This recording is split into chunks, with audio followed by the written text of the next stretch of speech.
नवऱ्याला विनाकारण त्रास द्यायचा आम्हा बायकांचा जन्मसिद्ध हक्क आहे. समजलं का तुम्हाला? बायको म्हणतात आम्हाले.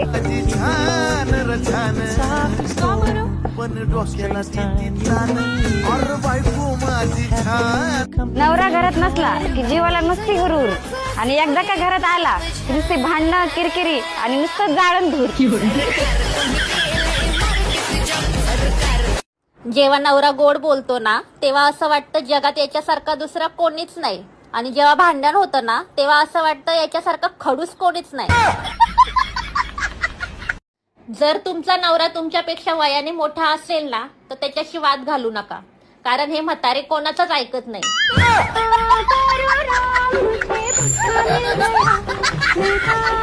नवऱ्याच्या रागाला जास्त मनावर घ्यायचं नाही, कारण आपल्या समोर तोंड पाडून बसलेला नवरा बाहेर मित्रांसमोर बरोबर ही करून दात काढत हसत असतो. नवरा बायकोच्या नात्यामधले कडू सत्य, जी बायको नवऱ्याला छळत नाही तिला संसारातलं काही कळत नाही. काजू किती बी जरी चांगला असला तरी पण ते पोह्यामध्ये शेंगदाण्याची जागा नाही घेऊ शकत. तसंच शेजारी किती जरी भारी असली तरी बायकोची जागा नाही घेऊ शकत.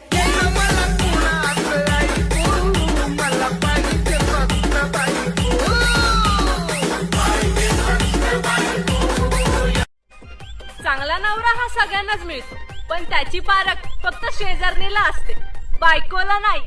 घरची असून तिला बाय बाहेर पाठवली, स्वतःची सोडून दुसऱ्याची बायको. हॅलो, वायफाय कसं चालू करायचं? सेटिंग मध्ये जा. हा गेली.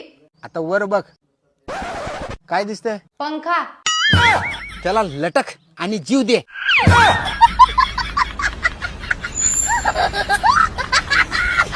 मी नवऱ्याला दिवसातून 4-5 वेळा कॉल करते आणि विचारते कुठे आहात, हे ऐकण्यासाठी की तुझ्या हृदयात आहे. पण तिकडून रिप्लाय येतो कामात आहे, नंतर कॉल करतो.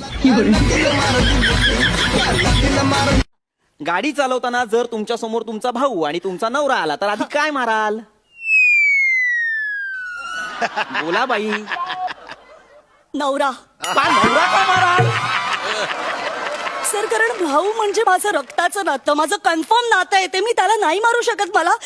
मला नवराच मारावा लागेल. त्यापेक्षा ब्रेक मारा, ते जास्त सोपं आहे.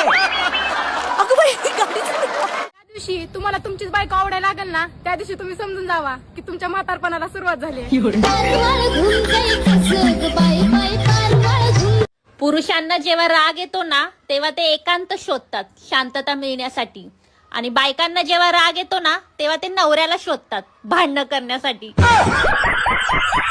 कारण नसताना नवऱ्यासोबत भांडू नको ताई, नाहीतर तो तुझ्या लेकरांना घेऊन येईल दुसरी आई. तुला मी काय हाय माझ्या मनात, लव करावं वाटतंय आता म्हातारपणात. लव